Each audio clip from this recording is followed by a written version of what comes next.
हमारा मीडिया धीरे धीरे उदारीकरण के बाद अगर आप देखें तो अपना स्पेस वो कमा रहा था। वो उस कमजोरी के ढलान पर पहले से था। जब शमशानों में रिपोर्टर पहुंच गए थे, स्वर्ग की सीढ़ी ढूंढ लाए थे।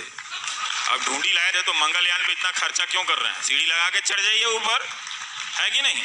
जाके वहां पे जो भी रखा हुआ है, दही वही रखा हुआ है, उतार लाइए। तो ये चल रहा था, टेलीविजन चैनलों पर चल रहा था। तो हम सब उसको खत्म करने में लगे हुए थे। मीडिया का जो एक बेसिक स्ट्रक्चर होता है वही ध्वस्त हो गया। तो अब ये मीडिया नहीं है जिसे हम मीडिया समझते हैं, ये दुकान और सामान है राजनीतिक दल का।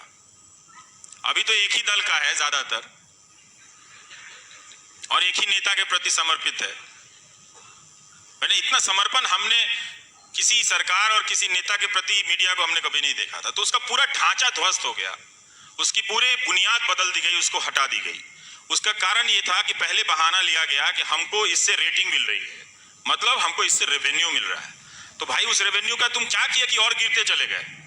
ना तो आपने रिपोर्टिंग पर खर्च किया, ना आपने न्यूज गैदरिंग के संसाधनों पर वो पैसा खर्च किया। लेकिन आप ये बताते रहे उनके सीईओ कि हमें रेटिंग चाहिए तब हमें ऐड मिलता है। ये विज्ञापन देने वाली कंपनियों का भी दिमाग खराब हो गया है। अपना प्रोडक्ट का विज्ञापन वो कितना सुंदर बनाते हैं, भले प्रोडक्ट अच्छा हो या नहीं हो, कितना बढ़िया बनाते हैं। और जिस प्लेटफॉर्म पे वो अपना ऐड देते हैं वो कितना घटिया है, देखिए जरा। दिन भर उस समाज में आग लगा रहा होता, वहां पर अपना वो साबुन तेल बेचने चले आते हैं। तो भाई आप आंख से नजर से कुछ तो दिमाग लगाइए कि आप एक 30 सेकंड का ऐड बनाने में इतनी मेहनत करते हैं और इतने क्लास का ऐड बनाते हैं, तो ऐसी जगहों पर क्यों दे देते हैं जो जिसकी कोई अपनी वक्त नहीं है, जिसका कोई अपनी स्टैंडिंग नहीं है। तो हम गिर रहे थे 2000 पहले से। मीडिया ने अपनी तमाम नैतिकताओं को ध्वस्त कर दिया था। जो चैनलों की जो दुनिया है, अखबारों की दुनिया में भी यही प्रक्रिया चल रही थी। हाँ, उसके बाद तैयार था पूरा मीडिया कि कोई ऐसा हुकूमत आ सकता है, कोई नेता ऐसा आ जाए जो चाहे तो इसको अपने हिसाब से नचा सकता है, अपने पार्टी मुख्यालय में बुलाकर उनको पर्चा दे सकता है कि आपको यही यही करना है, वही वही होता है। और सारे इस तरह से पीछे बढ़ते चले गए। आर्थिक ताकत मीडिया में कभी रही नहीं। मीडिया जिनके पास रहा, मालिकाना हक का सवाल आपके सवाल से जुड़ जाता है। अब तो एक ही मालिक है, वो कब कितने चैनल खरीद लेते हैं पता ही नहीं चलता है। जब सारा चैनल खरीद लेंगे तो जियो जियो होता रहेगा, तब कहां जाएंगे आप? तो वो सब खरीद रहे हैं। तो ये एक सवाल है कि देखिए, अभी तक हम डेमोक्रेसी के सवाल को बहुत ही लापरवाही से लेते आए। हमने उस सवाल को टाल दिया करें। नेहरू जी लड़े थे, गांधी जी लड़े थे, पटेल साहब लड़े थे। हमको उनके याद करने के नाम पर सिर्फ उनका जन्मदिन मनाना है और पुण्यतिथि मनानी है।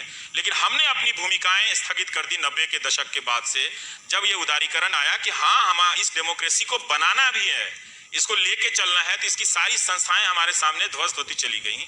तो आज क्या हुआ कि अमेरिका का आप उदाहरण दे रही हैं, उसी अमेरिका में न्यूयॉर्क टाइम्स का 70% रेवेन्यू सब्सक्रिप्शन से आता है, लोग देते हैं, और वो कई $1 बिलियन $1 मिलियन का रेवेन्यू है।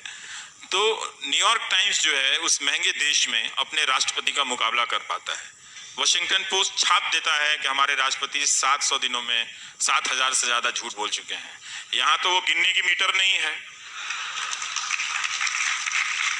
वरना हमारे प्रधानमंत्री ने एक काम तो किया ही है, कई और अच्छे कामों के साथ, कि उन्होंने पब्लिक स्पेस में झूठ को लेजिटिमाइज कर दिया है कि झूठ बोल सकते हैं आप ये भी झूठ बोल सकते हैं कि जो न्यू पेंशन स्कीम में अपना रजिस्ट्रेशन कराते हैं वो रोजगार बढ़ गया। बहुत सारे लोगों ने बताया कि हम तो 20 साल से नौकरी कर रहे थे, अब पेंशन मिलने वाला नहीं। रिटायरमेंट के समय हमने एनपीएस खोला तो हम एम्प्लॉयमेंट में गिना गए।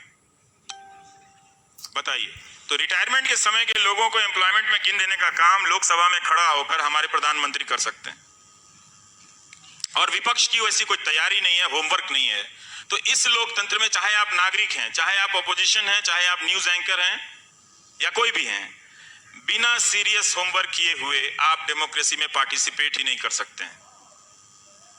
अगर आप गंभीरता से अपना होमवर्क नहीं करेंगे, चाहे वो मीडिया हो, चाहे सिटीजन हो, चाहे वो सोशल ग्रुप हो, ये हम सब की आंखों के सामने भरभराता हुआ गिर रहा है।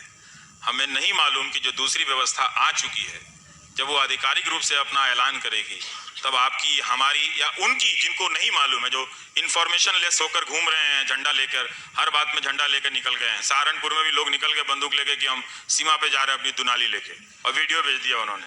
तो हमको सब समझना चाहिए कि किसका क्या काम है। तो इसका अब कुछ भी नहीं हो सकता है। ये हिंदुस्तान के सबसे ताकतवर नेता की जूती बनकर रह गया है। आप इसे क्यों सर पे उठा रहे हैं? आप नागरिक हैं, मत उठाइए। मैं ये बात किसी अतिरेक में नहीं कह रहा आपसे। आप खुद भी चैनलों को देखिए कि कैसे वो एंकर चिल्ला रहा था कि तेंदुलकर बोल क्यों नहीं रहा है। अरे भाई, तुमसे बोला नहीं जाता, सरकार से सवाल नहीं पूछा जाता, तुम तेंदुलकर से पूछ रहे हो। तुम पूछ लो ना सरकार से कि पुलवामा पे हमला हुआ, आप रैली संबोधित कर रहे थे, अपनी सरकार की योजनाएं गिना रहे थे आप। 7 दिन बाद जब कश्मीरी लड़कों को मार दिया जाता है, पीट दिया जाता है, तब कहते हैं हमारी लड़ाई कश्मीर से है, कश्मीरियों से नहीं है। ये आप पहले दिन भी कह सकते थे जब आपका होम मिनिस्टर कह रहा था। तो पूछने की उनमें हिम्मत नहीं है। तो वो क्या करता है कि ध्यान ना जाए कि ये सरकार से पूछना हमारा काम है, तो आपके ही बीच कह रहा है कि आप इनसे क्यों नहीं पूछ रहे हैं, ये एंटी नेशनल है। अब वही 4 लोग एंटी नेशनल इनको मिले इतने बड़े देश में, 4 एंकर और एक वकील। अब उनसे बोर हो गया तो तेंदुलकर गावस्कर को खोज के ले आए। जिस गावस्कर और तेंदुलकर ने अपने क्रिकेट के जरिए हमको अपने इंडियननेस में, हिंदुस्तानियत पे गर्व करना सिखाया, अपने हुनर को साधना सिखाया कि हम भी जीत सकते हैं, वेस्ट इंडीज की टीम को हटा सकते हैं, उस गावस्कर से भी आप पूछ सकते हैं। यही आपके सामने हुआ, यही इस मीडिया ने किया। तभी मैं कहता हूं, मेरा बस चलता तो मैं देश के हर आदमी से कह आता कि तुम इस 2.5 महीने के लिए टेलीविजन चैनल मत देखो। इसने तुम्हारे मुल्क की बर्बादी का ठेका लिया हुआ है। इसमें ना तुम्हारी आवाज है, ना तुम्हारी बात है।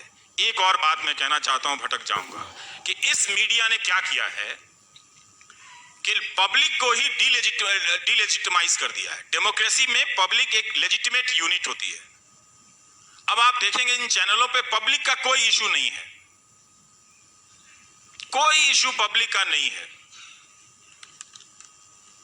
किसी भी तरह से किसान आते हैं तो किसान का इशू नहीं है। ये आजकल अर्धसैनिक बलों की तरफदारी करने में लगे हुए हैं, उनकी शहादत का फायदा उठा रही है न्यूज चैनल वाले। लेकिन जब वो आए थे हजारों की संख्या में, अपने पेंशन की मांग को लेकर कोई नहीं गया था, कोई नहीं गया था। और आज भी मैं कहता हूं कि तुम 1 घंटे का प्रोग्राम इनके पेंशन के लिए कर